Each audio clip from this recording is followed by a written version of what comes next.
Letter from Chris Birch about the panel he made for Mark Ashton. Mark Ashton was born on 19th of May 1960. He lived his life to the full and was killed by AIDS at 5 a.m. on Wednesday 11th of February 1987. He was a remarkable man, a wonderful man. We were not lovers or anything like that. I wasn't even one of his closest friends, but we were friends, comrades, and when he died, I did not smile for 3 months. His life had made a tremendous impact on me, and so did his death. For weeks and weeks, I literally could not think of anything else. Now, 7 years and so many AIDS deaths later, I suppose I've gotten over his disappearance from the scene. When, in January 1988, I joined the great 12,000-strong march against Clause 28 of the Tories' local government bill, I instinctively looked for Mark, although he had been dead for almost a year. I no longer do that, but no one who knew him will ever forget him. He was so many things: an Irishman, a communist, a drag queen, a student, an agitator, an organiser, a reader, a writer, a gay rights activist, a wonderful friend, and a very warm and human being. In a letter dated 28th of August 1986, Mark wrote, "I came to socialist politics through struggle in my everyday life, and not a theoretical struggle which needs to be explained in order for people to understand how they are shit on, but a real daily struggle which is visible, all-pervading, and manifests itself through intimidation, violence, discrimination against me as an individual." And in an article in 7 Days in April 1986, he described what it was like to be gay. "Up until now, our problems, discrimination, repression, guilt, violence, anxiety, and ridicule, have been surmountable, either through excesses of bravado or retreat into camp.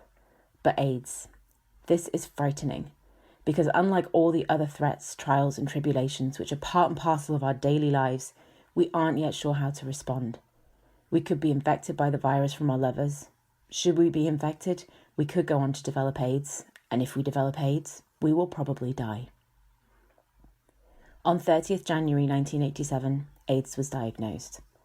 That evening, Mark sat up in bed at Guy's Hospital in London, holding court, entertaining his friends, including myself, and generally camping it up. By the following afternoon, he was too ill for visitors. Gordon MacLennan, General Secretary of the Communist Party, was one of those turned away.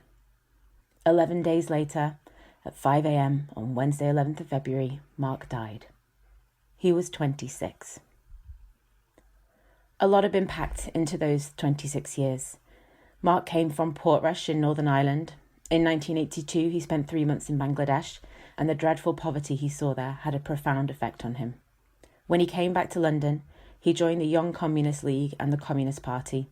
He answered the phones at Gay Switchboard. He supported the campaign for nuclear disarmament. He threw himself body and soul into political activity. As his capital Gay obituary recorded, he was always to be found in any of the gay contingents which took part in the large marches and mobilisations against nuclear weapons or Reagan's visit to Britain. He took part in all the early battles between the printers and the Murdochs and Shahs of this world, and from Warrington to Wapping, he was always there. But Mark's greatest achievement was his contribution to the miners' strike, which allowed him to leave his imprint on history.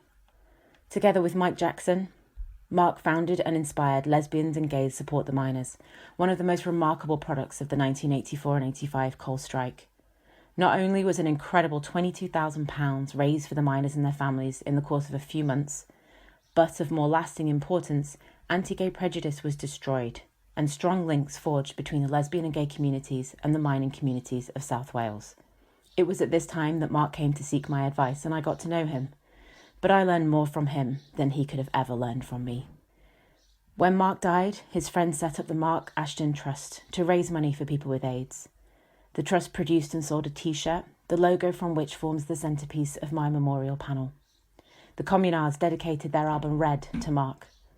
One of his friends from the Welsh mining village of Delaeth said, "Everyone here will miss this young man.